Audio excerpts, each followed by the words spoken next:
I'll never forget going up to Campbell Methuen, I believe, or Campbell, I forget which agency in Detroit. Or Chicago. They handled Bob Evans. And I'd made good friends over the phone with the buyers there. Turns out they'd never been to a Bob Evans, didn't know anything about it. So I stopped and picked up some Bob Evans pies and stuff on my way up. So, things that weren't perishable. Took them in, set the treat. And I said, I'd like to meet the boss, the CEO. Well, he was out, but they said, go on in his office and leave him a note, which I did. I get back to Dayton. I tell Alan that I've gone up there. He goes, who do you think you are? And I think that was the first time with him I went, I'm Deborah Parenti. What's your point? Benztown President Dave Chachi Dennis loves radio and all of his radio friends. Hey, Chachi. Hey, everybody. Because Chachi loves everybody. She's a true trailblazer in broadcasting, starting her career in Dayton radio and breaking barriers as the first woman to manage a station in that market. From leading major station groups in Dayton and Philadelphia to pioneering one of the industry's first consolidated sales platforms, her influence has been both local and national. Today, she oversees some of the most respected brands and events in the radio and TV industry, including Radio Inc., RBR, TVBR, Forecast, and the Hispanic Radio Conference. She's been honored with just about every major award in broadcasting, from the MIW Trailblazer Award and Gracie's Leadership Award to induction into the National Radio Hall of Fame. It's a true honor to welcome a powerhouse of radio and one of the most respected voices in our business, Deborah Parenti. Deborah, thank you so much for joining. It's a pleasure and honor to have you here. I got to ask you, who are you talking about? Because I'm here. I think you know who I am talking about. Me. Before we dive in, I mean, not only is your career just truly remarkable, but what you do and how you really speak out on behalf of our industry and the TV industry, for that matter, means so much to us, Benztown, and to our colleagues. It's really greatly appreciated, and we are thankful that you are out there flying the flag for our industry every single day. Well, when you love an industry, as I love this industry, it really comes very, very easily, to do something like that. And my hat's off also, not to pat each other too much on the back here, but to what you bring to the industry as well, and all your colleagues and everything. It wouldn't be the same industry if your voices, and literally your voices through your company, weren't part of it. Yeah. So thank you. Thank you. It means a lot to us. We love it as well, and I'm happy to be in the trenches with you and fighting the good fight every day for what we love. Speaking of which, how did you grow up and grow to love radio? Well, actually, we were at a cousin's house, my dad's cousin, his children. The one was a year older than me, and she would listen to the transistor radio. It was about, probably in the 6th grade or something like that, back when AM was dominating everything, top 40 stations. That was my introduction, and I fell in love with that. And then I was fortunate to have a schoolmate in the 7th grade whose mother was the secretary to the program director at WING in Dayton. So we got to tour the building. We got the hits of the week, like on Tuesday, and they weren't released until Friday. Oh, how cool is that? So, and standing in front of that showcase window, they had a showcase window downtown after high school dances and watching the activity going on. It was just something that it was a gradual immersion. And I ended up, after my freshman year at Ohio University, going to a couple stations saying we didn't have any internships. The one at Cox, wonderful gentleman, Ray Spar, told me, you've got a career in this industry, but what we have available would keep your interest about 5 minutes. So I went over to WING, for whom I had done as a 16-year-old junior achievement company. We had a marketing company. I had done a survey for the station, much like the Lund surveys of later and things. We did a full-blown survey. Cost him all of $40, by the way. So we were a bargain. Yeah. He remembered me. You can't even get lunch for $40 now. Right. He remembered me and told his assistant at the time, he said, we're going to hire her. So a couple months later, before the next semester was to start, he called me and said, we have a position. It's in the print shop. Do you know how to print an offset press? Oh, sure, I can do that. Yeah, right. So away I went and ended up for $75 a week with a promise of a raise to $80 a week in 3 months if I passed the grade, more or less. I left a part-time summer job at Kroger's, which is a grocery chain for those of you who don't know about that one, where I was making more money. So you took a step backwards financially to get into the business. Step back financially, left school, didn't make my parents very happy, but I had a dream.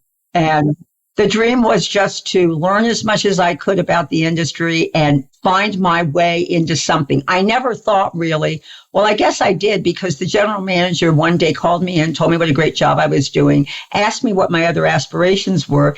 He got up from his desk and was over standing by a window. I am by nature, and most people don't know this, but personally, I'm a very shy person. I'll stand back in the back of the room. Yes, I will. No kidding. I did not know that. No. But something propelled me to get up from the seat on the other side of the desk, walk around to behind his desk and sit down like this. And I went, this will do nicely.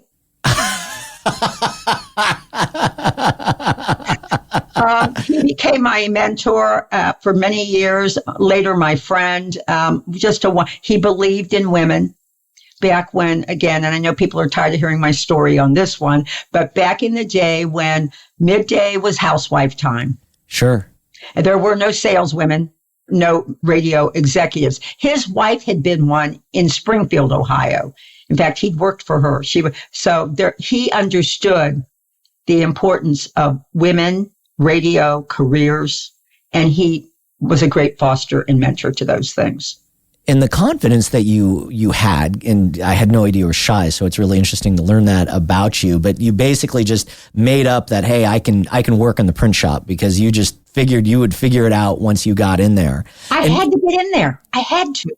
Quick tangent. It's the first time I've heard about a station having a print shop. So were they using the print shop for station collateral and concert promo or concert posters? We had on pegboards on 2 walls downstairs in the print shop, sales materials, men, because there were only men then, would come down and pull, depending on who they were presenting to, personality profiles, promotional materials, rate cards. We also printed the hits of the week those surveys that I was so enthralled by as a 7th grader. I ended up printing them.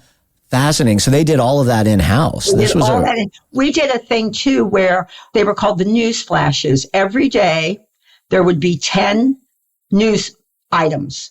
They would print them on a mat, or they would type them on a mat, and then I would print them on various downtown restaurant letter. They were half sheets, but boarded with their name on the top. We would print those in the morning, and then Western Union, and later myself and an engineer, when Western Union raised their rates, would go around to each one of those restaurants and drop them off, and they would be sitting on the tables at lunchtime.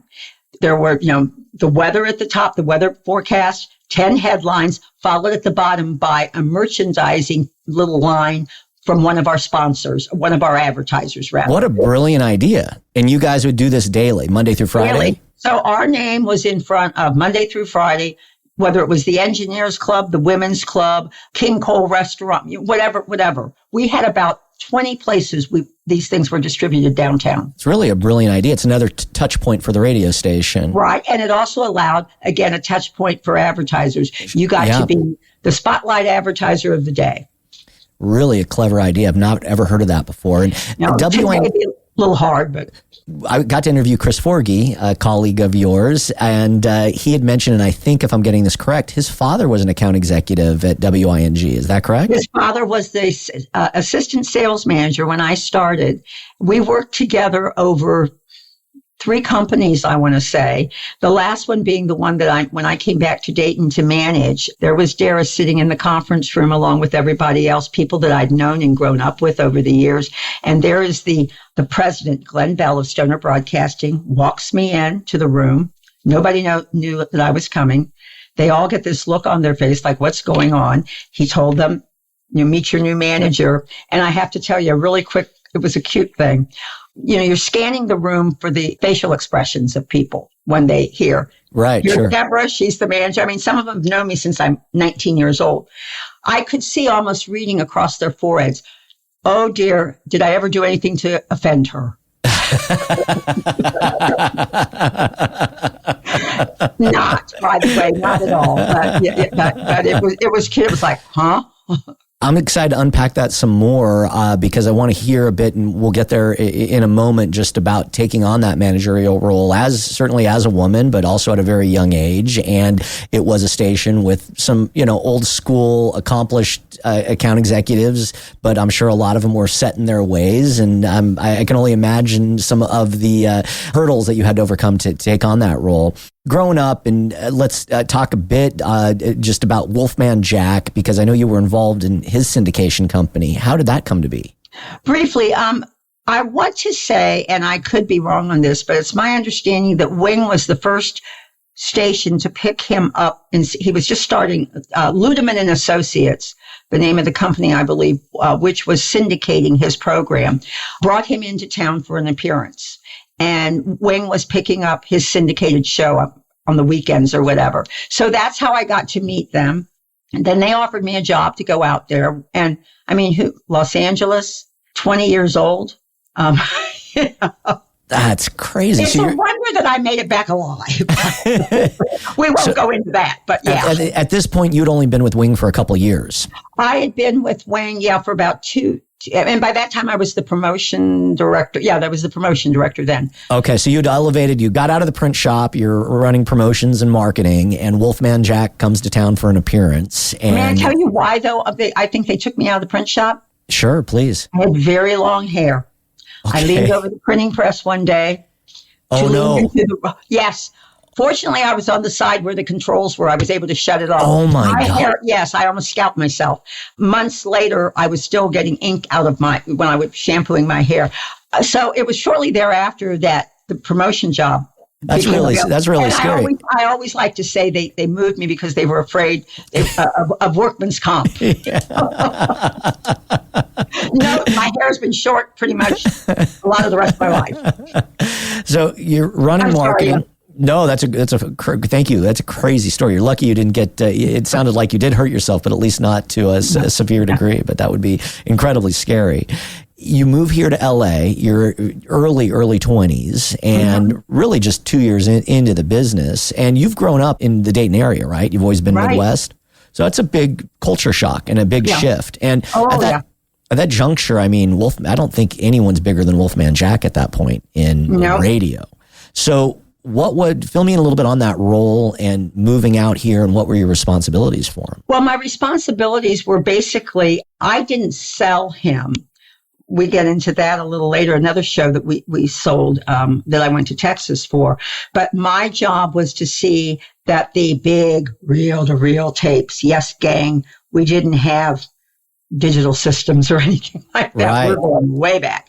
My role was to ensure, I kind of was like the trafficking person out there, did a little bit of everything. And Wolfman, being Wolfman, was not the most organized, as a lot of air talent, by the way, we all know, goading him to get the tape done, how many calls I took over the weekend. We've only got Monday. When are we going to get Tuesday and the rest of the week? So you're a technical engineer or producer. He produced the show at his house. He had a studio there. Oh, wow. He's way ahead of his time at that point. Right. And then we that would come to the office on Wilshire Boulevard. I can't remember exactly where our offices were, around 3rd and Wilshire, somewhere around there. And then someone would physically deliver the tape. They physically deliver the tape, and then I would see that everything got mailed out. Fast forward, we got involved in, there was a show coming out of Texas called The Soul Patrol, a black and a white police officer. Now, we're going back to the early 70s, gang. Yes, I know I was only 12 at the time when I was doing this, but nonetheless. So they tapped me, for some reason they thought I could sell. They tapped me to go and sell The Soul Patrol throughout the state of Texas.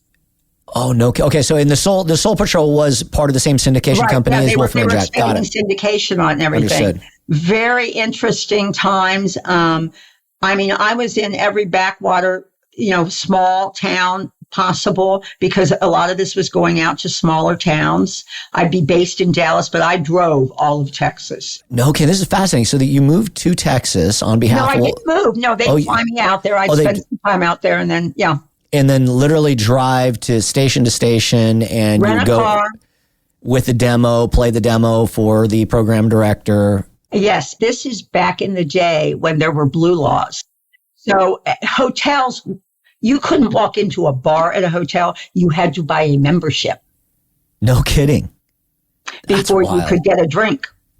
That's wild. I mean, just some of the experiences and running into it. And I won't get into this because it's offensive both to me and a lot of people. But some of the signage in some of the smaller towns, and not casting anything on Texas, this was across the country then. There were a lot of things that were like very hateful, difficult, but it was certainly eye-opening. And I think it also, depending on your personality or whatever, and I came from, I'm Italian. There were people that didn't like Italians where I came from and everything like that. I think, though, when you get into those situations like that and you see it also happening elsewhere, it raises your level of compassion. Really great way of putting it. And honestly, it's a lot like how the Buddha would look at it, is to be, far more compassionate from the hate. I've been told many times that you seem to understand whose ever issues they are. And it's like, yeah, I do. I mean, I haven't maybe walked in everybody else's shoes, but I walked in my own, and there are comparative experiences that you go, hey, I can relate to that. Sure. And I think it helps in this business as well. I agree completely. And this is I want to hone in on a little bit. 2-part question. So number one, you had mentioned that you were shy, and you're now thrown into Texas, which is really a state in and of itself, and some gigantic personalities, as assuming you're traveling by yourself and you're going into some of these communities where there's derogatory signs on the walls and so forth. Part one, how did you overcome that shyness? And part two, were you ever scared, I guess, is the second part of that question. Part one, I didn't really overcome it as such. I knew that I had to do a job. I had a business card that put a company behind me. So that person got to walk in the door. I'd go back at night to my hotel room, and I don't want to say I'd cry, but, nobody as such scared me, because I think I'd grown up to have a little bit of resilience, over that. And I'd cocooned myself enough that I've always said part of the reason I think if I'm successful, it's because I've had tunnel vision. Tunnel vision in that don't pay any attention to what's going on, the chatter. Yeah. Just keep going. You decide what you want to do and you go forward. I did not lose that shyness, though. I can tell you when I lost it. I was 35 years old. I looked down the hallway to 2 sleeping babies, and I said, I've got to do this for them. That's a great story. I realize that's jumping forward, but it took those years. Yeah. When I was at Wing, we kind of went by that already, but as promotion director, carrying down press releases to the Dayton Daily News, I would shudder, hoping that the editor of the entertainment section was not at his desk so I could just drop it off and leave. Wow. Because you were afraid, or I don't want to say afraid, but you had anxiety. Yeah, I get it. I get it. Yeah. And I want to make sure I got this right, because I'm going to come back to Wing, but you left Wing to work for Wolfman Jack, then went back to Wing, correct? Right. Okay, cool. All right. I want to make sure I didn't mess that up. All right. Yeah. A year later, I was back. They offered me a job, and I decided, all due respect, poor states with me, but all due respect to California, but it's Christmas time. I look up at a Ralph's. I walked out of a Ralph's supermarket. Yeah. I look up and I see Christmas lights and palm trees, and I go, this isn't right. Where's the big fur? Hey, the fact that you did it, to make a move, to come out here to LA, from Ohio, to work for one of the biggest, personalities that ever, walked the planet. And one more Wolfman Jack question, and we'll go back to Wing. What was he like, and what was he like to work with? Work with? I didn't have that much. We didn't party together or anything like that. In fact, I was really upset. One day I had to go up to his place to pick up the tapes over the weekend, and I just missed the Jackson 5 who had left. Oh, man. Damn. But he was charming, always on, personable. but would forget to pay the bill across. He's been gone long enough that I think I can tell this story. Yeah. I would go in on a Friday there was a little deli store, liquor deli store across the street from our office. I would go in there to cash a $5 check because, I wanted cash for the weekend, and $5 took you a long way back then. And I was always nervous about that because I didn't know if they were going to harass me, like, is he going to pay his bill? As many Hollywood types totally. and big, somebody else takes care of that stuff. They just do the charging and that's the end of it. It'd be like, I'll go back and tell him, give me the envelope, voice, and I'll take it back with me. It's so funny. I was reading Michael J. Fox's book. This was several years ago, so my recollection may be a little bit off, but I seem to recall him writing about moving here to LA, trying to become a TV actor and so forth, and he lands Family Ties and starts doing incredibly well. Well, he would get his bills, electric bill, whatever it might be, and instead of, for whatever reason, paying it, he would just stick it up in the cupboard in his kitchen. And he is, at this point on the number one TV show, and he's not paying any of his bills just because he wasn't organized enough to. Right. It's not because of trying to get by with something, but they just don't think about it. Yeah. But I'd think, I got to go in and cash that check. Gee, I hope they're not going to ask me about what he owes them. Was the affiliate relation job for Wolfman Jack's syndication company, was that your first real sales job? I never thought of it that way, but you're right. It was. Absolutely.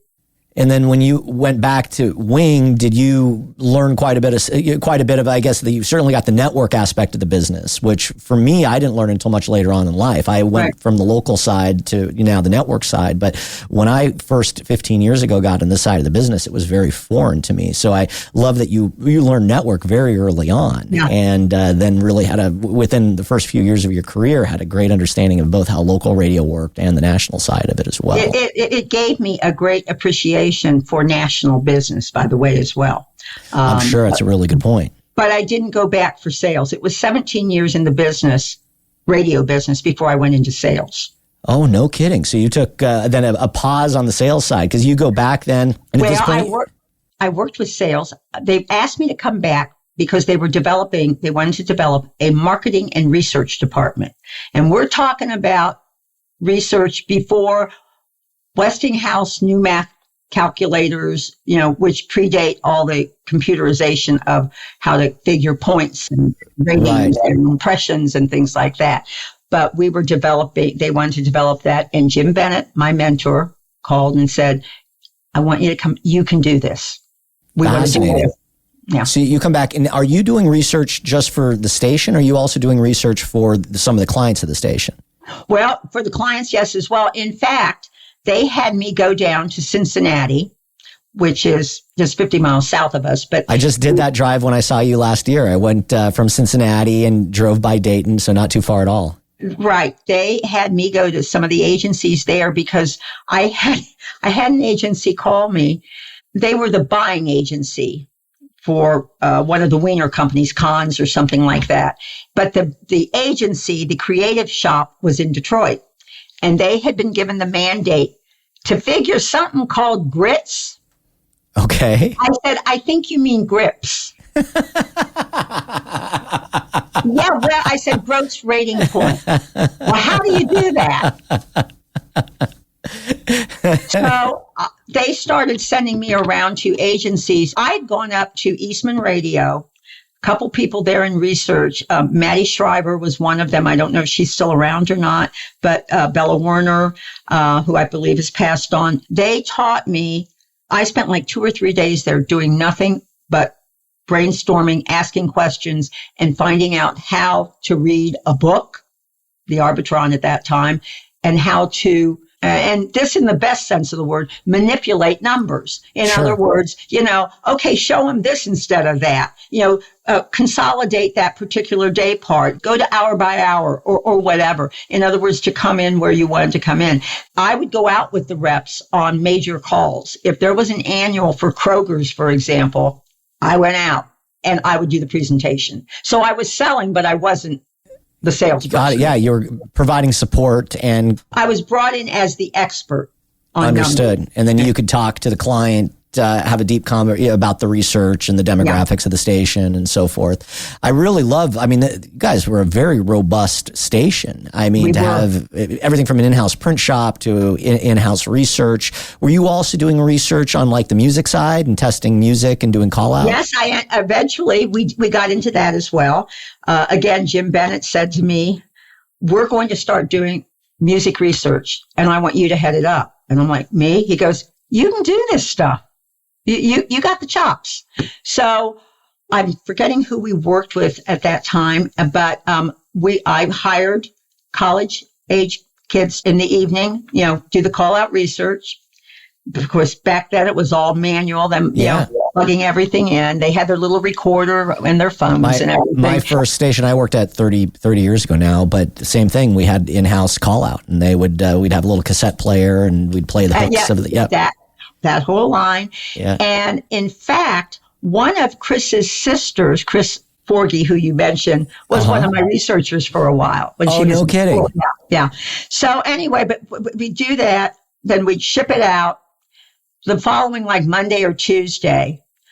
I don't know, and you're more techie than I, of course, but back in the day, well, first of all, for those of you who don't know this, once upon a time, long distance calls were charged based on when you called. Yeah. And before 8:00 in the morning, if you called, you got a cheaper rate. You could talk for 2 hours then, but you were on the cheaper rate. So we had what was called a coupler, which you took. And again, you'd have to see an old fashioned phone where you put the receiver down into the coupler to start up the process and the ratings. I had one of those great big rickety printers, that almost jumped across the room. Yeah, the dot matrix. Right. Yeah. I would be printing out the results there. I would get in before 8:00 so we could do this. Wouldn't you know? And more times than not, invariably, dial-up would come, it would start, and it would go down, and it would be 8:01. And all of a sudden, the phone rate goes up by 3x. Right. Yeah. And substantially, too. Yeah. I headed up the music research for the programming department, and then I did all the sales research as well. I learned more.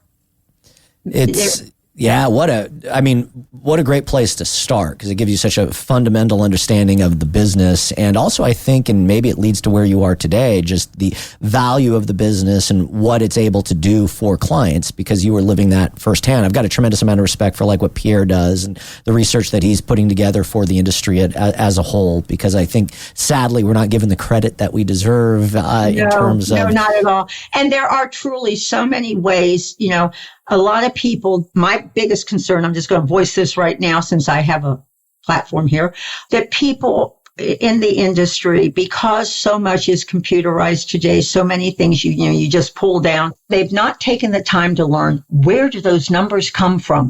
How are they generated? And how can you use them? What do they really represent? It reminds me too much of the agency person that called me and said, I need to figure something called grits. That's so well put. I think a lot of what we learn is how it's being delivered. And if it's just being unfortunately kind of told to you and not shared with you in a way that's digestible and understandable, I think a lot of it can go over your head, or you're just unfortunately not going to put the value behind it because it hasn't been delivered by someone such as yourself. And so showing up and going along with the account executive to present quantifiable research as to why Wing is going to be an effective radio station and the demographics going to make specific sense for their clients, right. I think, probably gave you a huge leg up in terms of, your competition. The hardest thing, believe it or not, for me to learn, because I would get so engrossed and we didn't have Google back then either or anything to find information. Remember, this is before there was any computerization at all, period. Yeah, any research you're going to go to the library. Or whatever other resources you could possibly find. But one of the things I had to learn, because again, I'd get engrossed in it, was brevity. It's fine you don't need to give them a 30-page report. Yeah. Could you do some bullet points, Deborah? You are so right. I get tasked, unfortunately, with having to do our annual report every year, and I find myself going into way too much detail, and I'm like, I need to condense this a little bit. I completely get that, but it's very easy to go down that path, especially if you kind of think along those ways of research and you want to lay out every detail, but you're 100% right. You also, though, learn the importance of sourcing things as well. We had to source everything. Sure. Too little sourcing going on today. Yeah. Oh, you're 100%. You look at just journalism in particular and how much that, sadly, I believe has, changed. And there's a lack. It's, kind of shoot first and then figure out. Yeah.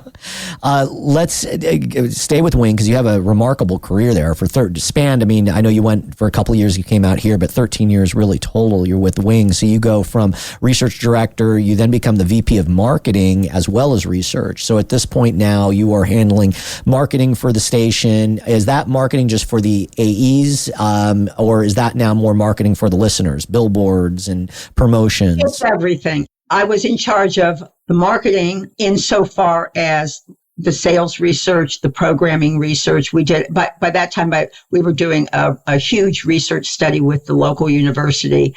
Big, every year, an annual thing, more than the $40 that I charged them, by the way.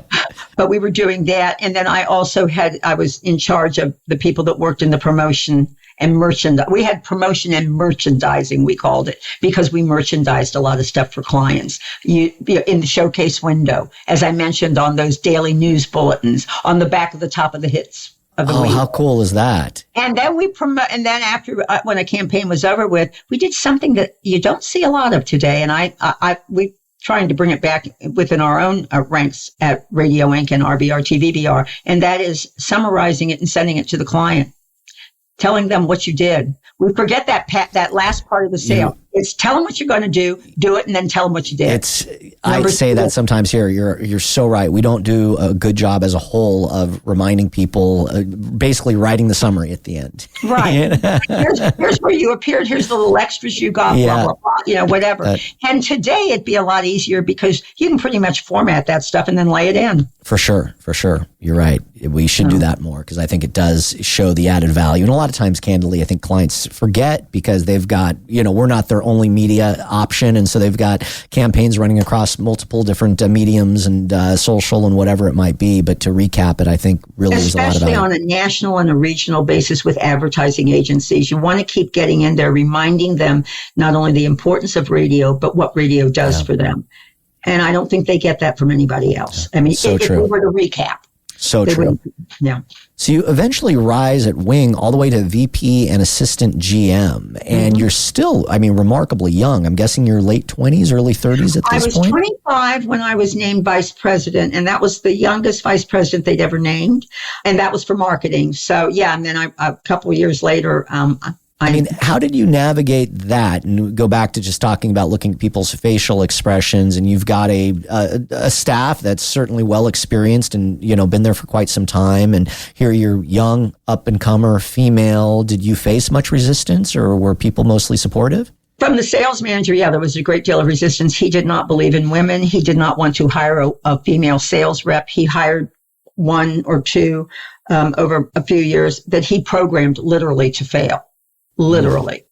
Didn't want anything to do with that. So there was that. I guess I was very fortunate. And I know I was fortunate because, again, going back to Jim Bennett, my first manager, he was protective in all the right ways. The sales manager would go in and complain about what's she doing? Why is she doing this? Why are we sending her up to make national calls?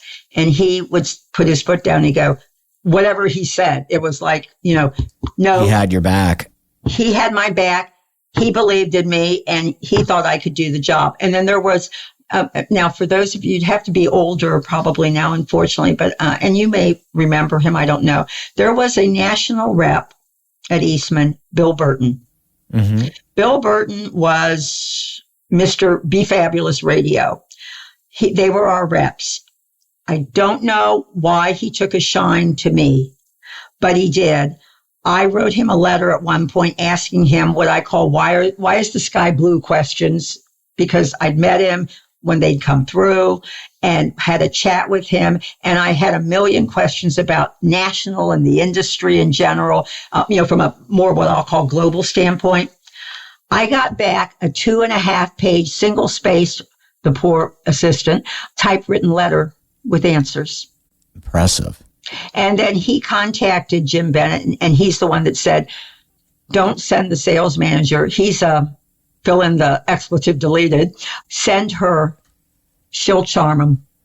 Amazing. And so I got a chance to see it from a national standpoint, to go into those major agencies. And yeah, don't ask me what I did with the shyness or whatever. I just somebody looks at you and says, you can do this. I believe in you. More important than believing in yourself, I've always thought, while that's extremely important, having somebody to say they believe in you. For sure. And I've got so much respect for what you had to endure. I think, thank God, most people don't have to go through that, at least, here in the U.S., like what you had to go through. And so a lot of it sounds to me, is just really kind of dusting yourself off and getting back up again and continuing to fight and pursue what you wanted to accomplish. That same sales manager, by the way, the general manager wanted me to be in the daily sales meetings, obviously, to find out what our challenges were, who was calling on what, so because I was the support staff, so to speak, for that, or my efforts were to support it. More than once, he threw me out of the meeting with the words, the language is going to get a little rough, get out of here. Unbelievable.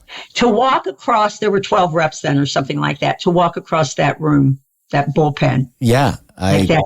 But for all the downsides, Chachi, and they were all men, because just so happened there weren't any women back then.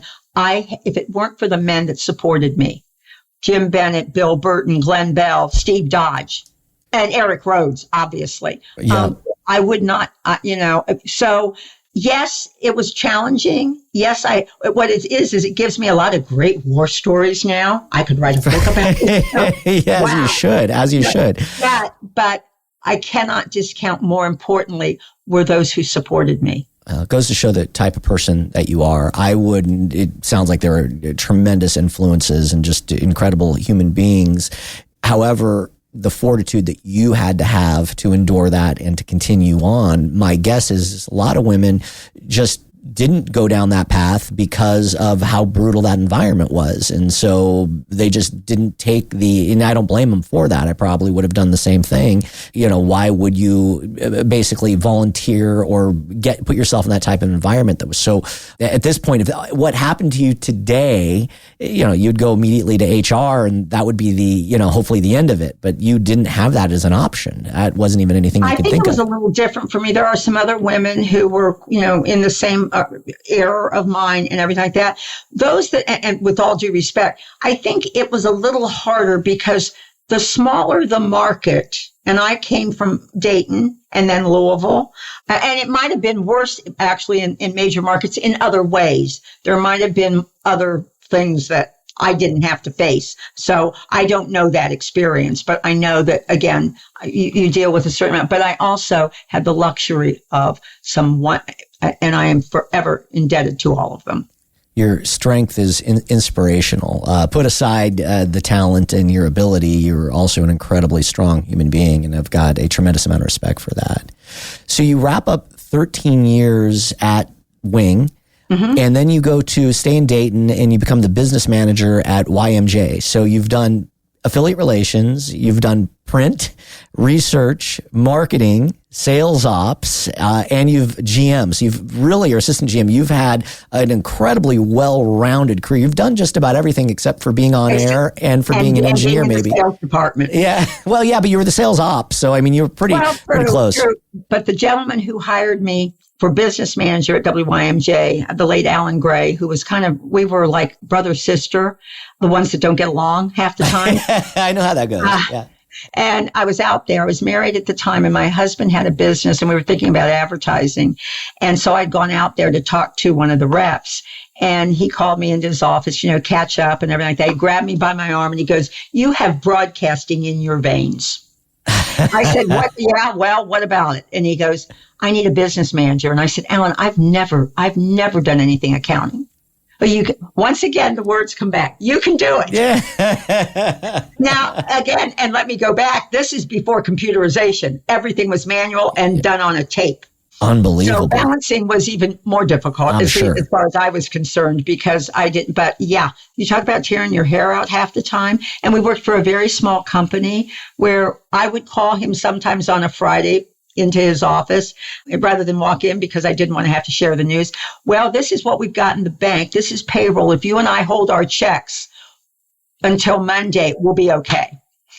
I live that still today. I know exactly what that's like. If we were to go down the hall and say, go say hello to our business manager, Stephen, he could completely relate. It is incredibly difficult. And I rely on our finance department so much because, as you know, a small business, there are those ebbs and flows from a cash flow standpoint, especially when you're in a economic environment like we're in right now. Yeah, like now. Yeah.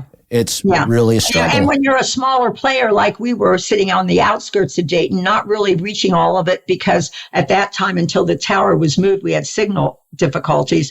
It was fun. It was challenging, but I learned an awful lot, because by the time I became a manager, I could read a balance statement. It's really, the building blocks of your career are very interesting to me. And it's very lucky. As I go through it, it makes a tremendous amount of sense. You're just so well-rounded, and what you've learned. I was just reading, and I think it was Bill Campbell, about Bill Campbell, who was they call him the trillionaire coach. It was written by the head of Google and a few of the guys up in Silicon Valley. And Bill Campbell was all about hiring for attitude.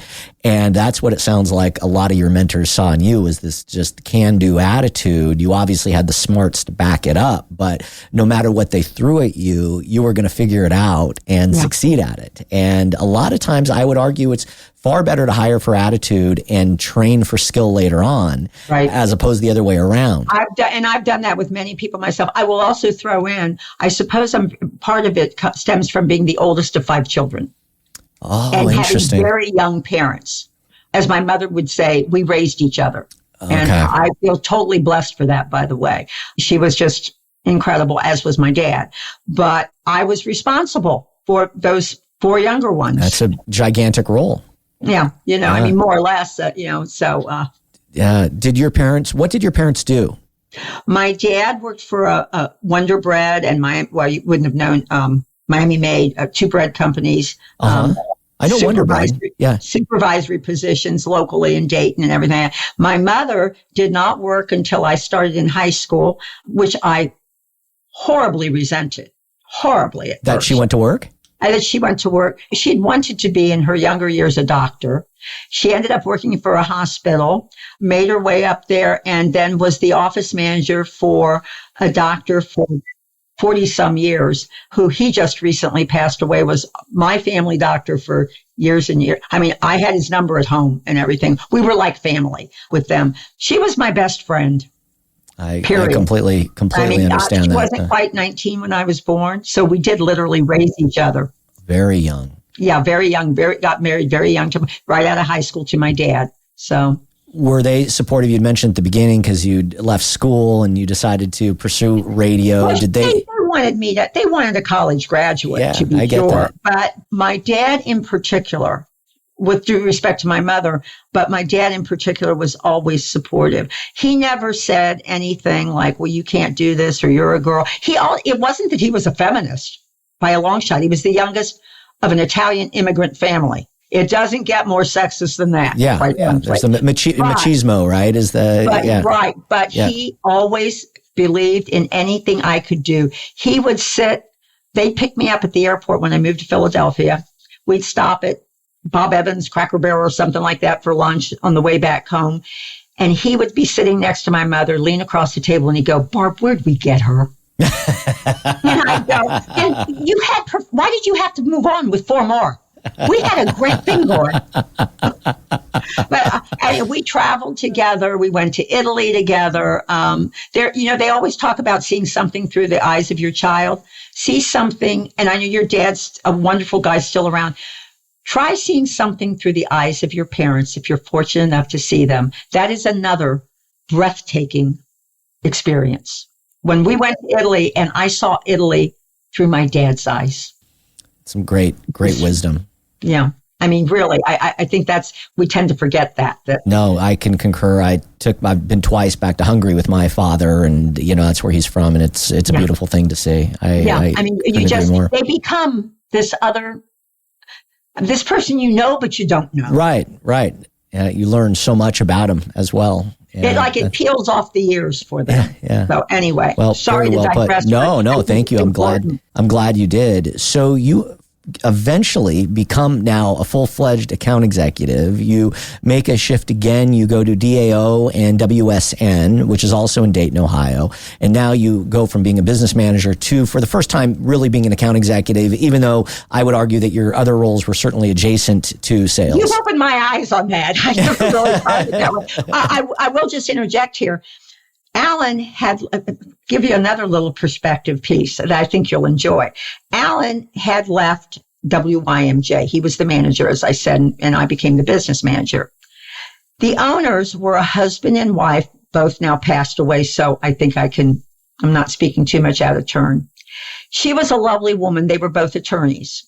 After Alan left, she called me into the women's restroom. It looked like one that came out of an airline or something. I mean, it was so small because we're up like this against each other. She said to me, I know that you would probably like to have the job of manager. Yeah. She said, and I know that you could probably do it because whatever you don't know, you'd work your ass off to do it. I go, yeah. She goes, but I never had that opportunity and you're not going to get it either. Wow. My point being, adversity comes in many stripes. It wasn't always, and in this case, as you can see, it wasn't a man that was trying to hold me back. It was a woman. It's really interesting. Why do you think that is? I think, we used to say, and I don't know if it's true or not, I don't have any research on it, but that women are not used to being team. When you go to sports, historically, now today we have women's basketball, which is so popular, and other league types of things. But back in the day, women were primarily not in team sports. They did one-on-one types of competition. They were used to competing solely with another female. That makes sense. And again, I'm going back in the day. So maybe that was it. I don't know. I think so much of our human nature we're certainly raised nature versus nurture, but I'm fascinated with World War II. I'm Jewish, and what was really incredibly disheartening for me to read was that some Jews would actually turn in other Jews to the Gestapo, which I was really shocked to hear. And part of it was survival, and fear. And fear. Does not excuse it, but some people just don't have the wherewithal, the spine, the background, the whatever. Something has traumatized them maybe, and that is not to excuse it. Yeah. And we worry sometimes, I don't want to excuse it. No, but you need to explain it sometimes because we cannot get to why something happened and how do we maybe nurture it not happening among those that we know over our lifetime. How do you do that if you don't know what's the mitigating factor there? What caused it? Well said. And so that was the catalyst then for you to take the AE role across the street. No.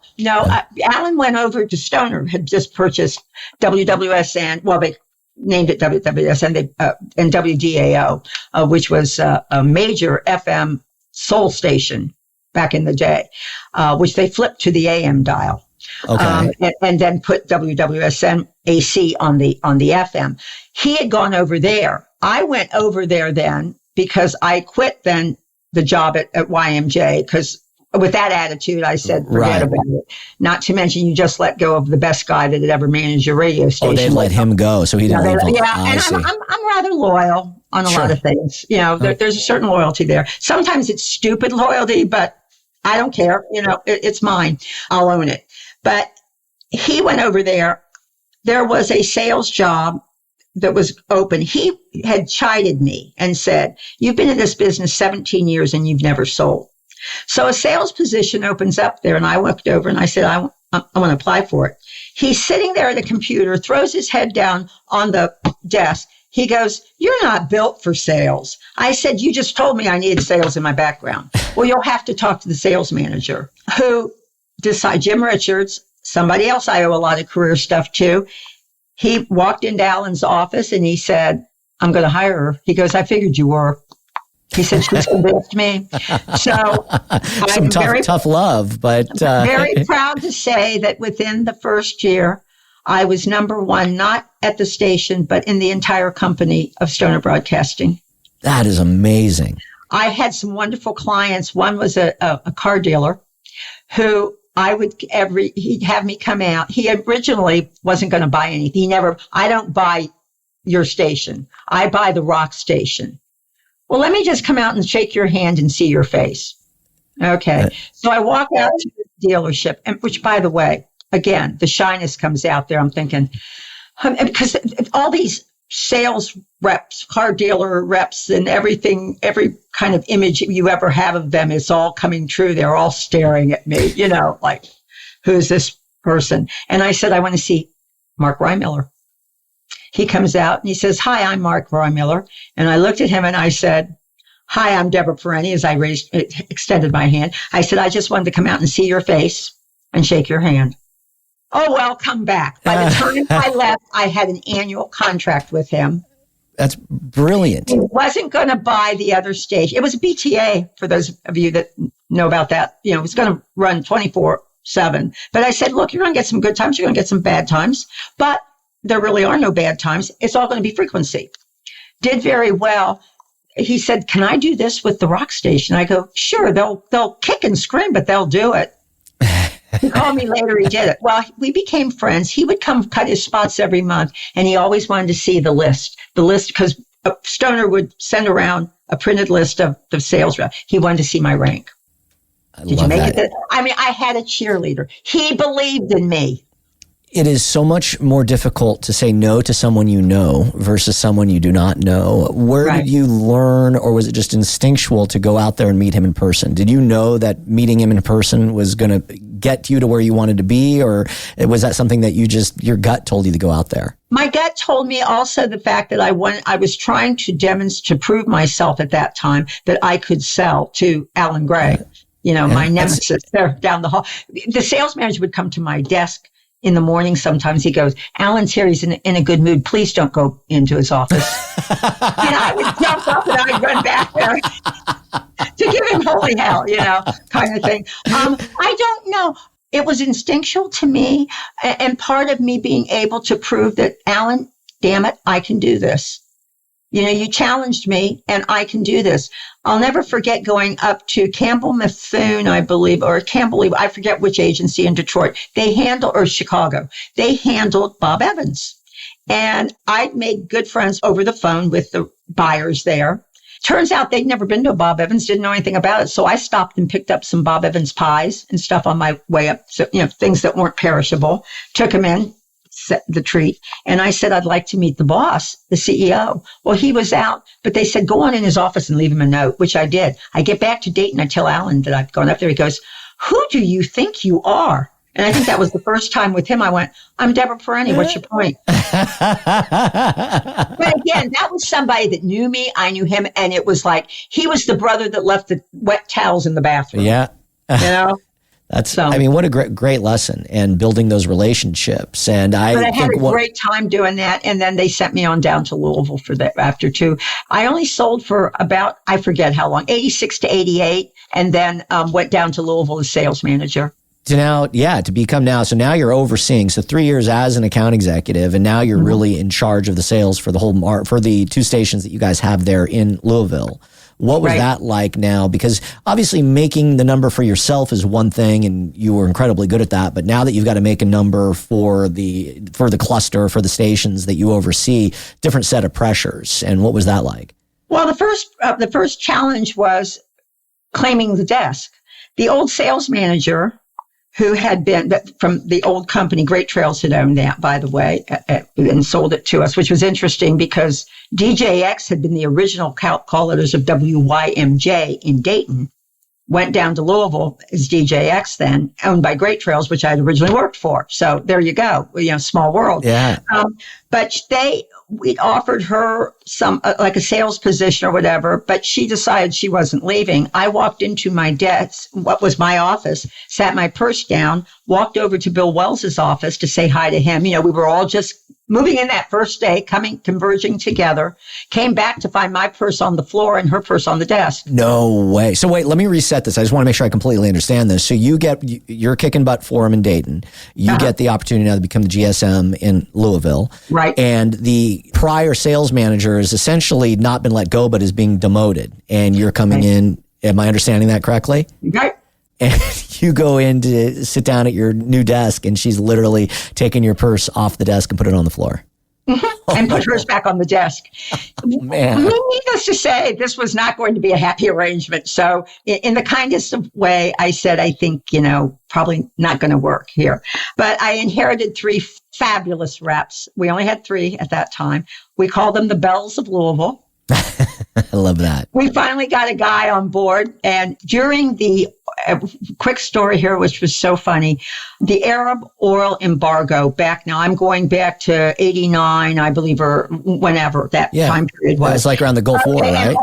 Auto dealers are pulling business left and right. Sure. Because of that situation. And I said to Bill, we have an idea. We don't know if it'll work or not, but I know sitting here taking cancellations isn't working. We sent, I don't know that you could do this today, but again, 88, they all dressed up like Arabian, princesses or whatever with the veil, the whole thing. And Neil, the sales guy, was the head, whatever, Shaw like or the something. Shaw, right. Yeah, right. Got a limo for them, and they started to tour auto dealer parking lot. Well, of course, they'd invite them to get out of the car. Yeah. And of course, then they'd see the general manager, and they would give them the pitch. That evening, after first or second day of that, the program director comes in to me, Chris Schiebel, and he said, I don't believe it. I've seen radio promotions. I've been part of radio promotions where we get news coverage. I've never seen a sales promotion get news coverage before. We were on the 6 o'clock news. That is genius. I mean, that is really a genius idea. It was so much fun. Again, I don't know you could get by with that today, but there are other things you can do instead. The fact that you were taking a negative situation and what was happening, you were losing business and you essentially turned lemons into lemonade speaks a lot of your ingenuity. And it was, but I had these women and we still stay in touch. These women were fantastic. They were the best of I always say those 2.5 years in Louisville were golden. It was just special. And that's a great market. That's a great market. Beautiful market. Probably refreshing too, after going everything you had gone through, to have a team of women and to lead that team. That I'm sure had to have felt good. And, what an exciting time to do it. The best feel good. I'll never forget. I was in New York making national calls. We had been struggling a little bit and got a call from one of the reps. And she said, guess what I did? Guess what I got? She said, guess what I got you? To her, getting that order was for me. By the way, as my grandmother would go, I don't want to brag, but as far as business was concerned, we increased business the first year 50%. Amazing. Across the board. Amazing. And there's something. That was the team. I mean, they knew the market. Yeah. I didn't know the market, but. You want people that have that people on your team that have that entrepreneurial spirit. I want people to run their department and what they do as if they own the company, and it gives a different sense of ownership and I think a different sense of enthusiasm and drive. Well, Bill was great. Chris was great. We had a great triad there. And again, though, I didn't know one end of Louisville from the other when I got there. These women knew it, and it's to their credit what we were able to do. I rode their coattails as far as I was concerned. It was fun. Is this the same Chris Schiebel, I assume, that's at KGA in Palm Springs? Right. Oh, that's awesome. Absolutely. We do work with Chris and Brad Furr and the team out there. Ask him about an ode to Louisville sometime. Okay. No, ode to a fountain. Ode to a Fountain. Will do. That's a great story that they have out in Palm Springs. They had a great write-up, I think, about a year or so ago in the New York Times. And they're doing a tremendous job of, I think, just reinventing radio and the marketing. And when you go to Palm Springs, and I'm out there on a relatively regular basis because my dad's near there, they own that town. It's cool to see. He is. I mean, I've worked with a lot of program directors, and I always feel they are the heart and soul of the station. What goes out over the air represents their heart and soul, and tremendous respect. He is about the best I ever worked with. He rocked it, and he knew what he was doing. And I also knew if I wanted a favor, go in with a Hershey's chocolate bar. I learned, agencies, I took cannolis to agencies, Detroit, New York. I have always said, now Hershey was with him, food is the common denominator. For sure. And you were, really wise, at this juncture beyond your years, but so many of the tools that you had, whether you knew it or you didn't know it, but are really proven sales tools and taking something to someone. A lot of cultures, and we're guilty in the United States of just unfortunately getting right to the pitch, and we don't get to know people first. But the Japanese culture, for instance, there is a long, almost like ceremonial dance, if you will, before you even start to talk business. They'll have multiple meetings a lot of times and getting to know each other and having dinner together before they'll even get to business. And here, and there's a lot of value to that. And absolutely, because you learn, you not only learn more about that person, you learn how they like to conduct business and what their objectives are or what's their pain point. Yes, exactly. It's not about what you have, it's what they need. For sure. That's so well put. People buy from people they like. Yes, exactly. I love that. That is such a great saying. You're now, so GSM, you do tremendously well in Louisville, and you go back to Dayton to become now the vice president and GM of American Radio Systems. And they've got a cluster of, I think, 6 stations. Well, originally it was Stoner, and it was one radio station. Okay. WSN. And then we merged with Steve Dodge's group, and also Dave Perlman had a group. They all merged together to form American Radio Systems, where we bought WONE and WTUE initially, and then in 1996, I believe it was, or no, somewhere around there, 97, we bought the Liggett stations, which were WLQT, and at that time, BTT. There was an oldies. It was the oldies station. We flipped it overnight to BTT at one point. Yeah. So now you are in charge. I mean, this is a big group, as we would see today. I mean, a full accoutrement of stations, multiple formats, and you're overseeing, I'm guessing, a pretty substantial staff. Yeah. And we did a lot of events, as well. How did that transition go? It went really, really well. I mean, there were rocky moments, obviously. And I think this is where, for lack of a better word, maternal instincts come in handy, or paternal instincts in the case of a male or whatever, because there's a lot of touchy-feely to something like that. People are not, and I've always said, people have to make this adjustment. You're talking about turning pit bulls into greyhounds, because all of a sudden, the guy that was across the street, was your enemy, is now your almost roommate. And yet at the same time, you want to keep them competitive.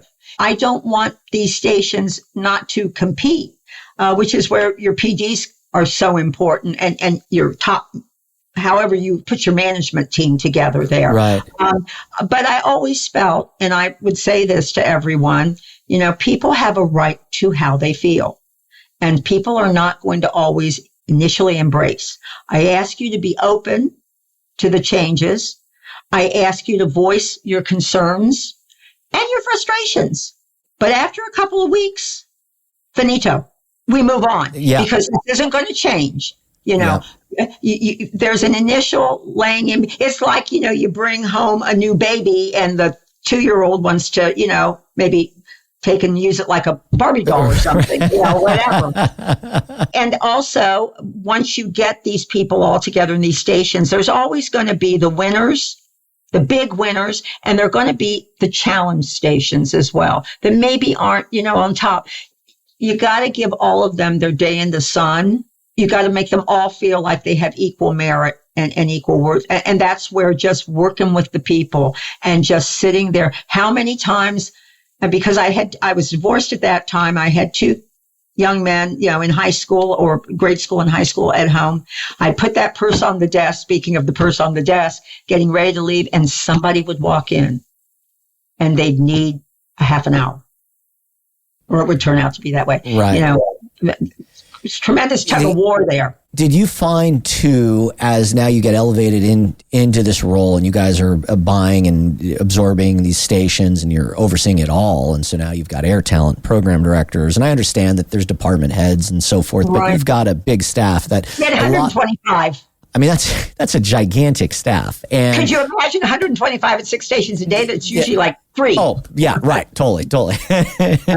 I don't even think Clear Channel Los Angeles has 125 employees any longer.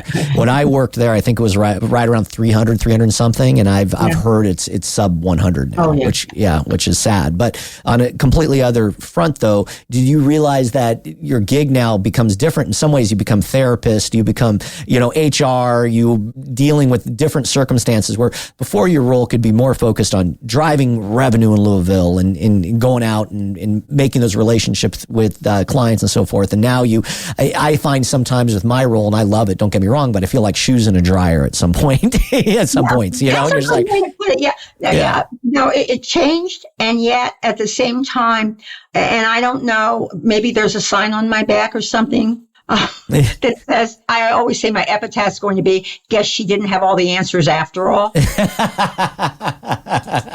Truly, I've always been, and even then I was the go-to, I was a go-to person. I mean, I talked to Harry over here, who's the boss, but what do you think about, or could you give me some direction on how to talk to him? Whatever. So, or sales manager coming in and going, we got to challenge it. Can you help us? A lot of brainstorming that still continued on. I mean, you have to let people do their jobs. That you can't put people in charge of something and then say, well, I'm going to be peeking in all the time. I'm standing on your shoulder more or less. But at the same time, to make myself accessible, when my door was open, there was always candy in the candy dish. And that was a sign, unless there was somebody there, come on in and get a piece of candy. You don't have to talk to me. That's a great policy. I love that policy. In this era too, there was still a lot of push and pull in terms of sales and programming. And it's a little bit different now, but I remember some of the battles that we would get into on the programming side. No way we're going to do that. And the GM would have to come in and, mediate what was going to happen. I had a couple of people whose names I will not mention because people might know them, but who were very resistant, who I would call aside and say, that attitude's not going to make it. This is between you and me, buddy. But, eye to eye, mano a mano, but this isn't going to work. You either move your desk over a little bit, it's not that far, or your desk may end up being moved off. Right. I am not going to have people who are just coming into this building feeling like they are the aliens or they don't belong. They belong here now, and we're all going to assimilate, and we're all, I want you to be competitive. And I know that when the program director from Mix, the AC, goes running down the hall and stealing White Snake out of the TUE Air Studio, which is a rock station. I know that's a little disconcerting. I'll talk to him about it. Maybe have him do that when you're not around. I mean, no, you do. It does have picked up an awful lot of bar tabs across the street at what was my favorite place called the Oregon Express. When I went to Philadelphia, by the way, they sent me flowers, and 2 of the barmaids bought me beautiful Tiffany hearts.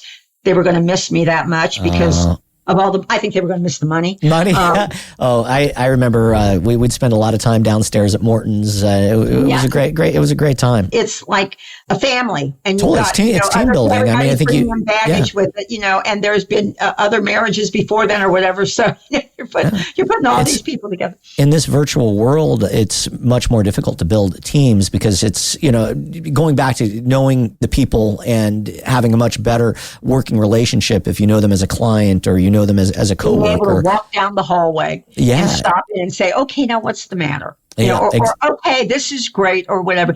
And there's nothing you can really, I realize you can't go backwards, but to not acknowledge that is a challenge today, that you don't have that same. You cannot generate that camaraderie over a Zoom call. I agree. And the ideations that would come out of those meetings, whether it was at a bar or at a restaurant, but it was. We had the things that we didn't conjure up, the brainstorming and everything was just, it was a good time. I cherish those memories. It's also important to note that you were the first woman to manage a radio station in the Dayton market at this point. So you go to manage one station, but you end up managing now an entire cluster. And then you get the opportunity to go to XTU in Philadelphia and be the vice president and general manager. And so that's a big jump. I know this is a robust cluster, but now you're going, what is Philly market 4 or 5, something at that point? 5 at that time. Yeah, I think it's dropped in rank. I mean, as so many cities have, I think there's been some growth in some other areas, but yeah, it was the number 5 market. And it was a wonderful opportunity. I enjoyed the time there. I wasn't there, more than 2.5 years or whatever, but it was a great opportunity. I used to get my hair cut in New York. I mean, on a regular basis from Dayton. From Dayton, you go to New York. I love that. Yeah, I would go to New York, and I was quoted correctly that why was I leaving? It was only a train ride away from my hairdresser. That's a great line. That's a great line. How did the pressures change in Philly versus Dayton? Did you feel like there was more of a magnifying glass there? No, it was a whole different company culture. And I had worked for a family organization with Stoner, which was the predecessor of American before, but the dynamics were a little different there. There was, and as everyone knows, actual family engagement in that company in Beasley, whereas Stoner, it was Tom Stoner, but his kids weren't involved. I see. And Glenn Bell was the president. There were different people. Avis Eckel was what would be considered today the CFO. So it was a different kind of a thing. So the challenges were different, but being in a market that size and being the country station, the only country station at that time, and I don't know, things, change, and I'm maybe not up on this right now, but it was the only country station between Boston and DC. Because there was at that time none in New York.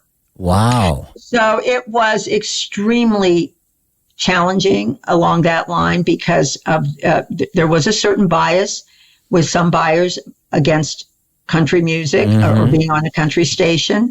And so that made it a little tough. I remember my rallying cry was, if Garth Brooks can bring 250,000 people to New York City, to Central Park, don't tell me country is not popular. So really interesting. We don't think about it probably as much now because country's become mainstream in so many ways. But you're right. I remember Garth really being that first country artist that became very, I don't want to say necessarily pop, but he did cross over into that world. He was a household name. He transcended the format. Really thrilling, by the way, as an offset here. I'm walking in toward my office one morning, got my keys, in my hand. So like my head's down or whatever, get to my door, look up, and there is Garth Brooks and Trisha Yearwood standing there waiting to go on the air down the hall with the morning show.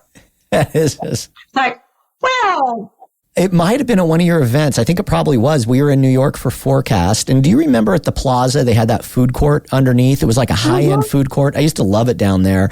And I was down there with Mike McVeigh. And Pat Paxton, back when he was working, I think it was Intercom at the time, comes walking by us to say hi, and he's got Garth Brooks with him. He was literally having a meeting with Garth Brooks down in that food court. I'm like, it was this surreal moment. Yeah, I mean, those are, times like that, that was kind of a cool thing. Not quite like when I met Frank Sinatra, but, Oh, my gosh. I couldn't imagine how cool that must have been. Yeah.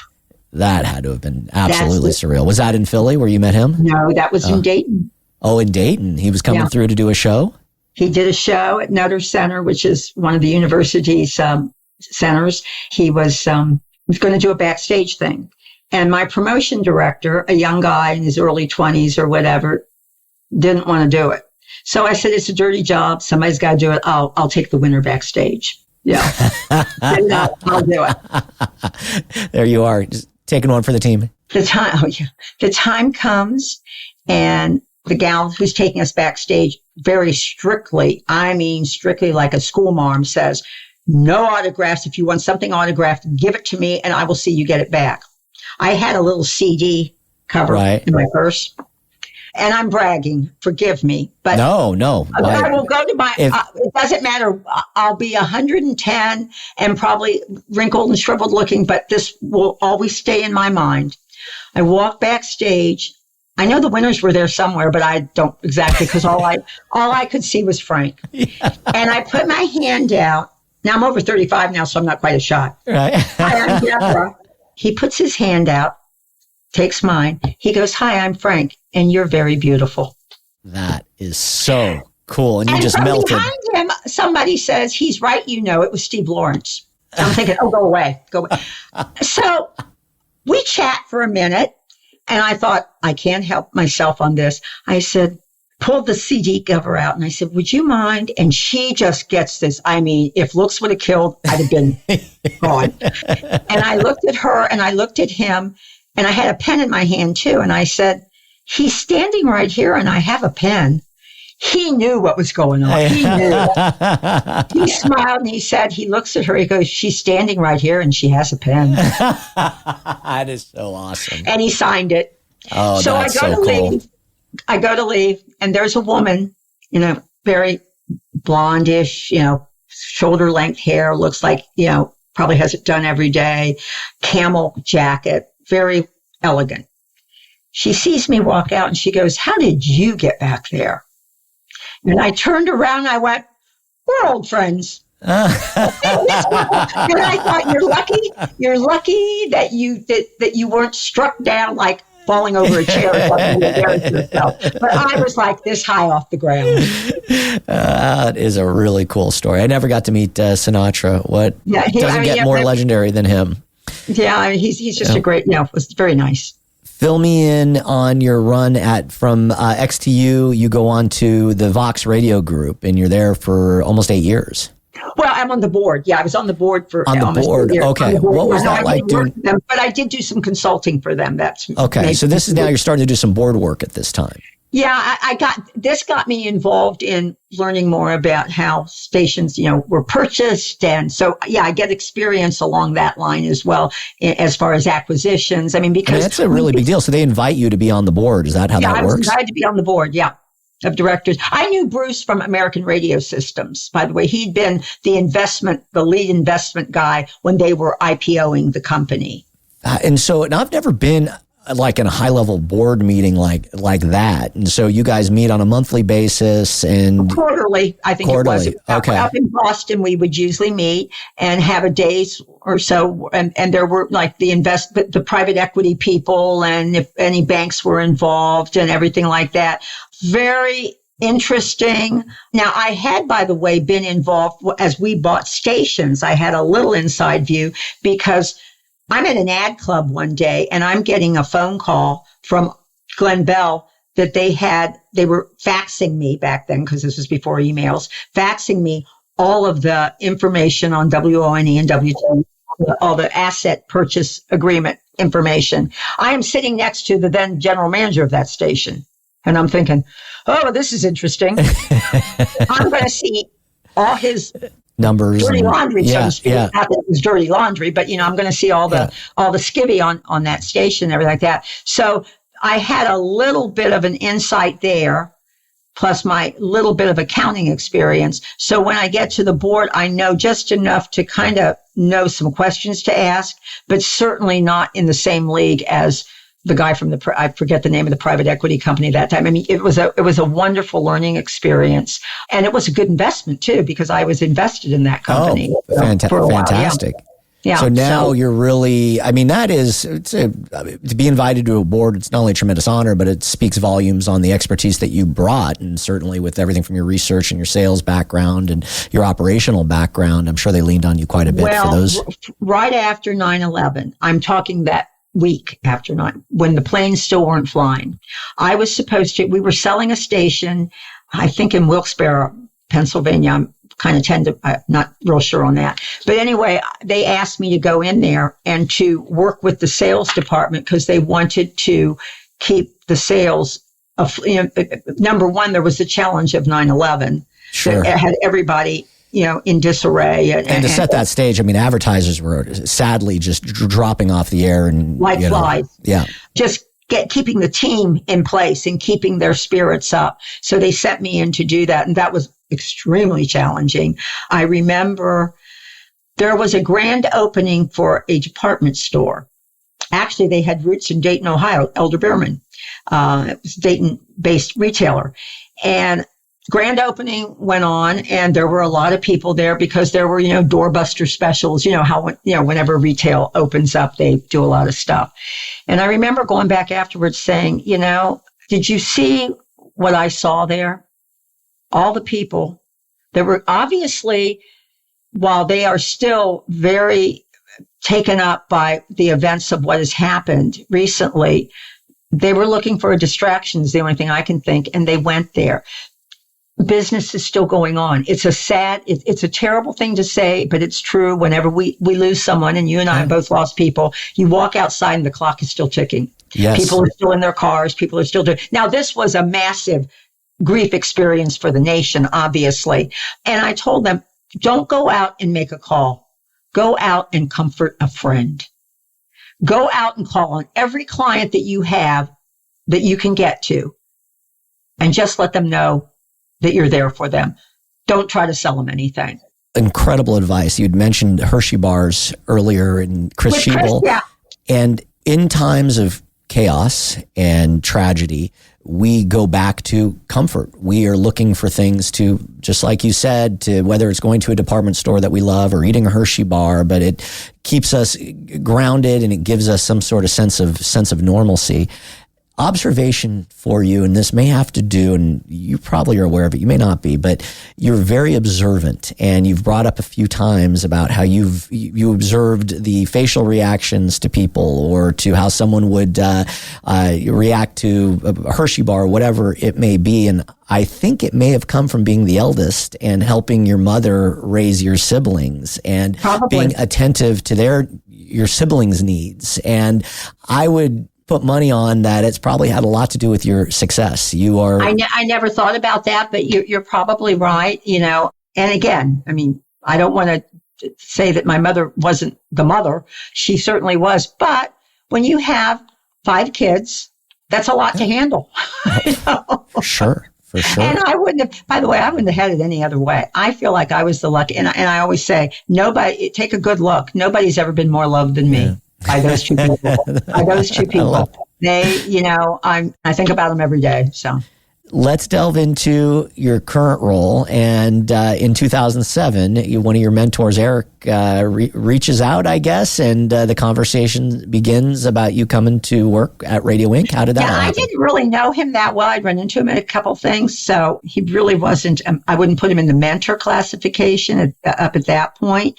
Certainly since then. But yeah, he called me out of the blue.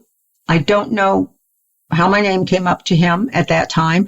But, I know. I talked to him about maybe doing the editorial job like a few years before, but that didn't work out. So he called that. That's probably why I was still on his contact list.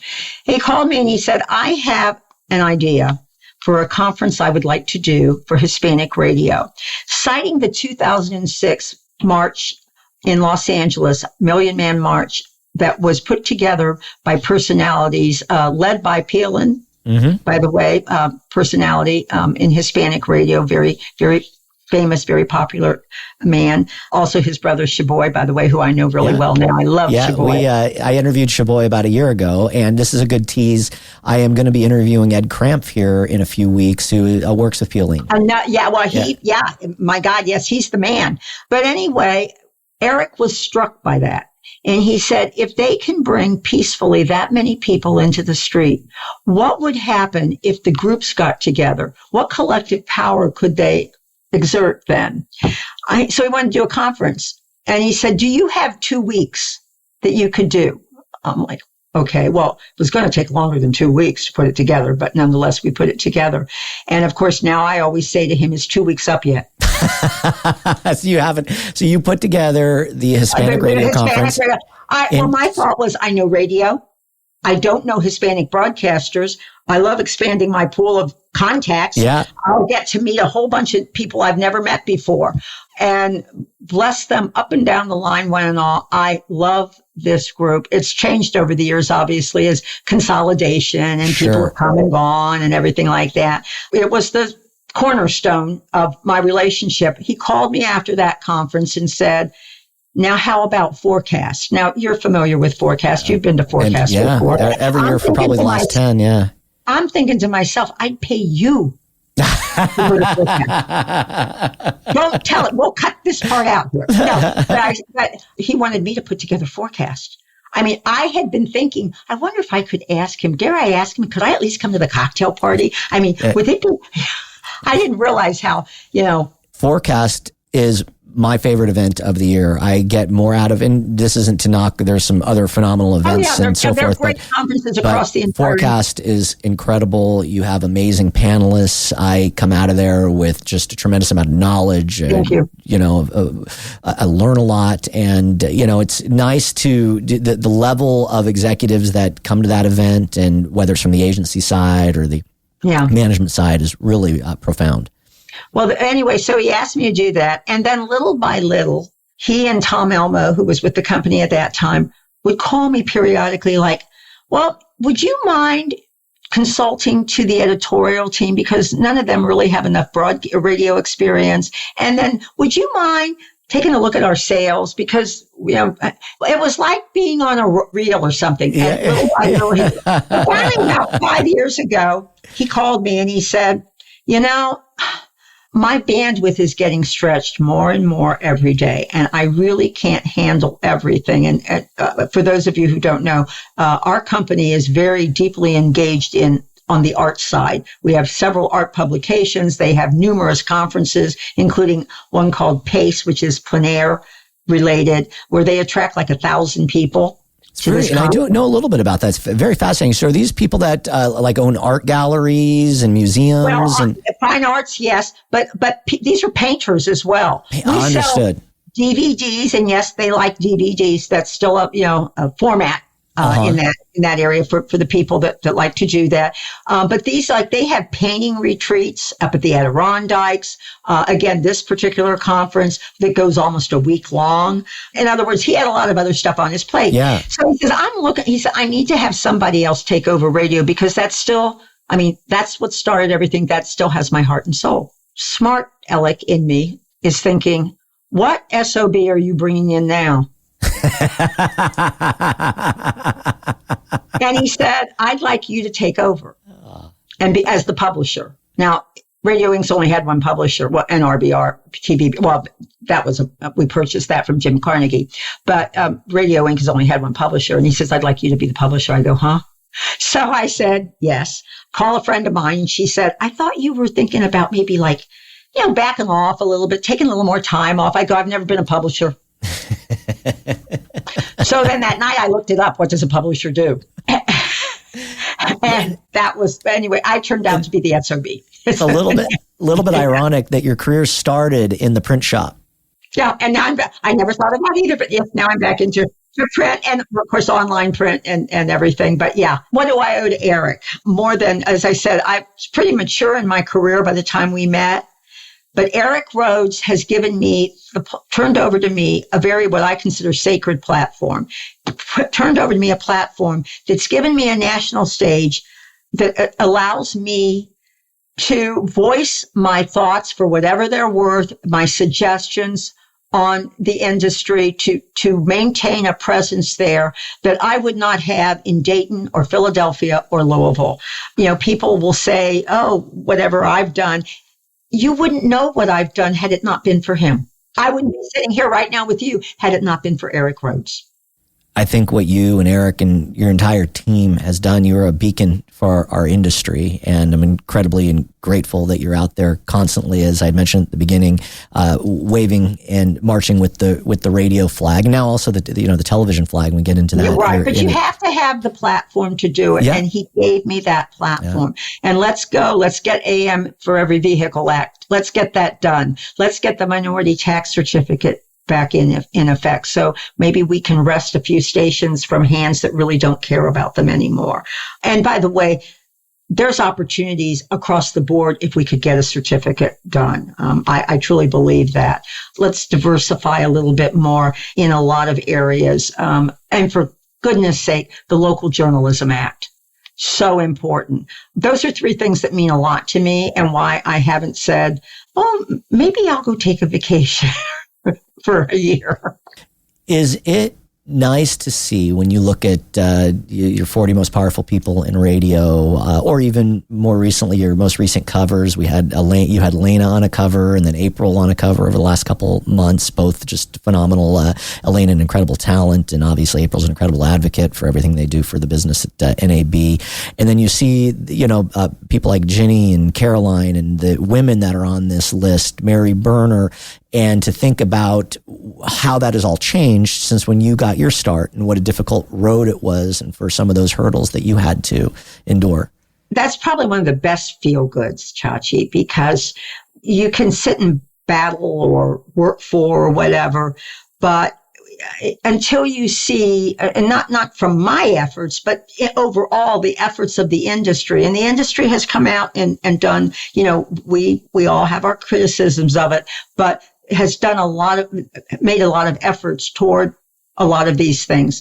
It feels good that at this point in time, there's always more progress to be made in lots of areas. But what we've done, I think sometimes you do have to step back and go, by God, we've done good over these past 50 some years that I've been around in this business. We have made strides. We are moving forward, which gives me hope for other areas. Radio's not dead. I couldn't agree with you more. I'm in love with this medium. I continue to be, and I'm excited about our future. And the core product is still radio. Yeah. Everything else isn't. You can't do digital if you don't have radio to, supply a lot of that. So you clarify. And I know radio, but my very limited with television, and I'm trying to learn more because obviously we're we're sister mediums, if you will. Right. What is now with the Television Business Report, and I know that you guys own that publication. Do you oversee that day to day too, or is that so? You now have also had to learn quite a bit about the TV space.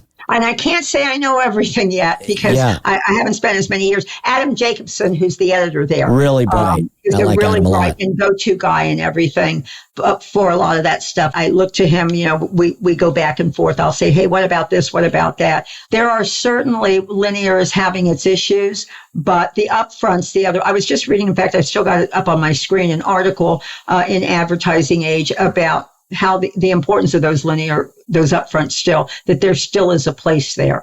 The thing that I think we all have to remember, and I wish we would keep this in mind when we're being competitive, is where to keep that competition most focused on.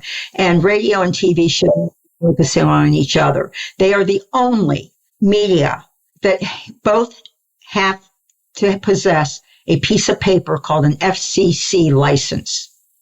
Now, that means that they have the privilege of serving a community, but they also have the responsibility, of course, of serving communities. But they are also inhibited, not that they shouldn't be, but there are certain, I'll put it not inhibited, but restricted in certain areas. Yeah. Not only as far as how they have to service their communities, it's content as well as advertising wise, what they can and cannot accept. And content, what they can and cannot do. You can have titillating content on all these streaming assets that you can't do on broadcast. Okay, so that kind of puts you a little bit behind the eight ball there. Then the same thing with advertising. There's certain advertising we cannot accept that you can accept elsewhere. You can say anything you want to on even, like Sirius. You could 100%. I think those are you huge. You can't do that with broadcast. Yeah. So therefore, while that certainly has its virtues to it, it does hold you back. We compete, radio and television, against unlicensed and unregulated competition, period. No two ways about it. And I think that that's why, rather than going after each other's throats And there are some that still want to do that. And I have a problem with that.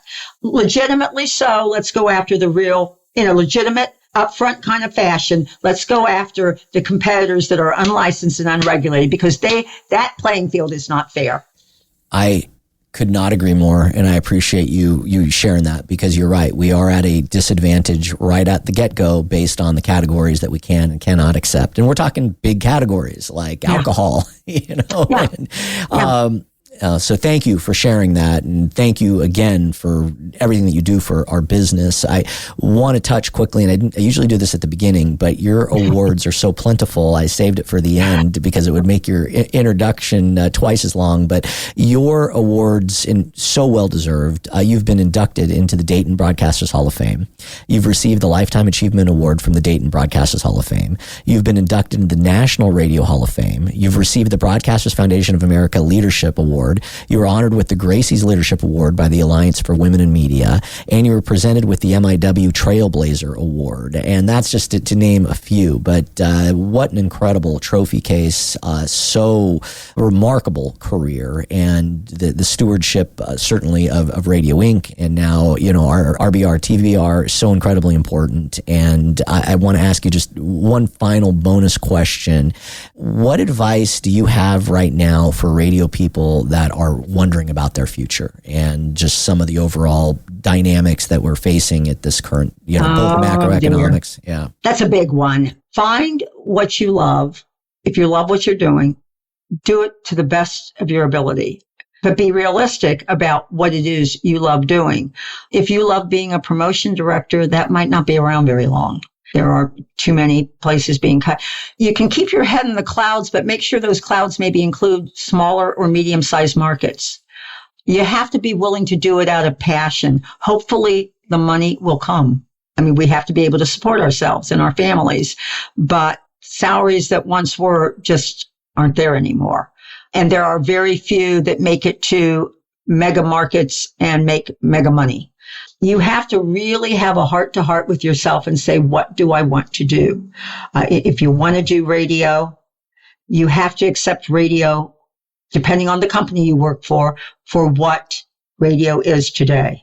And that depends on the company. There's a huge difference between how iHeart runs their operation, no criticism here, but how they run their operation, versus how, you mentioned Chris Forgey, Saga runs their operation and everything. So you've got to decide what you want to do, and then you got to decide where can you do it and do it most successfully, and to be realistic in your expectations. But never, ever, speaking of Winston Churchill, I think you mentioned him earlier, and he's the subject of my top 40 column, by the way. He? Oh, fantastic. Yeah, Love Winston Churchill. His leadership which transcends everything. Yes. But, never, never, never give up. Success is never final, and failure is not, I forget an option or what, I forget the exact quote. I used it too. You're really darn close to it. Yeah, I don't remember the exact quote either, but it's from his famous. But it's true. At the end of the day, there are still opportunities. But again, you have to take a look at what your expectations and what your needs are and what makes you happy. But I would not suggest going to do a job where you're counting widgets and making a whole lot of money, but being miserable, because life is too short to not follow your dream insofar as you can. And there are people like you, quite frankly, and myself, who are out there for you. And please don't inundate us immediately with, but no, I heard a gentleman once give a speech that said that the measure of a person, he said, man, this was years ago, but the measure of a person was who you looked up to respect was the man who would reach down to the hand of a child and lift them up. And, that's true. I mean, not that we are children, but those of us who have been there, done that, and had our own challenges, which, I've shared mine with you today. I hope it hasn't been too boring. Those were mine. You have yours and everything. But there are people like us now who will give you the straight scoop insofar as we know that we can, if you need it, that people are there for you. We just finished up Mental Health Month. Your mental health is extremely important. And that comes from a woman who lost a brother that way. So sorry to hear that. Yeah. I thank you for sharing that. My condolences. And when you look at sadly, our industry, and Gene of Gene and Julie, who was a friend. We just recently lost Gary Krantz. I was thinking the same thing. And Ace of Ace and TJ. And you are 100% correct. This can be incredibly challenging, the industry, and it can be very emotional and very taxing, as life, and those can all be, unfortunately, issues can be compounded by the macroeconomic. But that's not the solution. That's not ever. And we leave too many broken people behind. I agree. Not to end on a downer. No, but thank you for bringing that up. That's why I always say, I'm here. I know you're there. There are other people. There are a tremendous number of compassionate people in this industry. As Glenn Bell once said to me, there really are a lot of good people in radio. There are. And on that note, and here's a happy note to share it on, but I'm going to be at the Service America Awards next week, and Beasley, our friends at Beasley, are winning an award for their mental health campaign that they ran. That's I'm so proud. I am unfortunately on my way to Hispanic next week. Oh, well, so it was going to be, to do that, I'd had to be up there and try. There are no flights after that to get down, and I'd have risked missing the opening, and I am the opening. So we'll have a cocktail for you and a toast.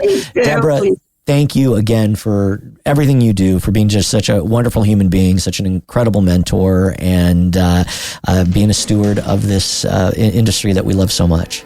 Well, thank you. Thank you for having me, and I appreciate it. And I appreciate what you do too, Chachi. This podcast says a lot about you as well, because I know you do a lot of really interesting interviews. So folks, don't let this one steer you from it. You were incredible.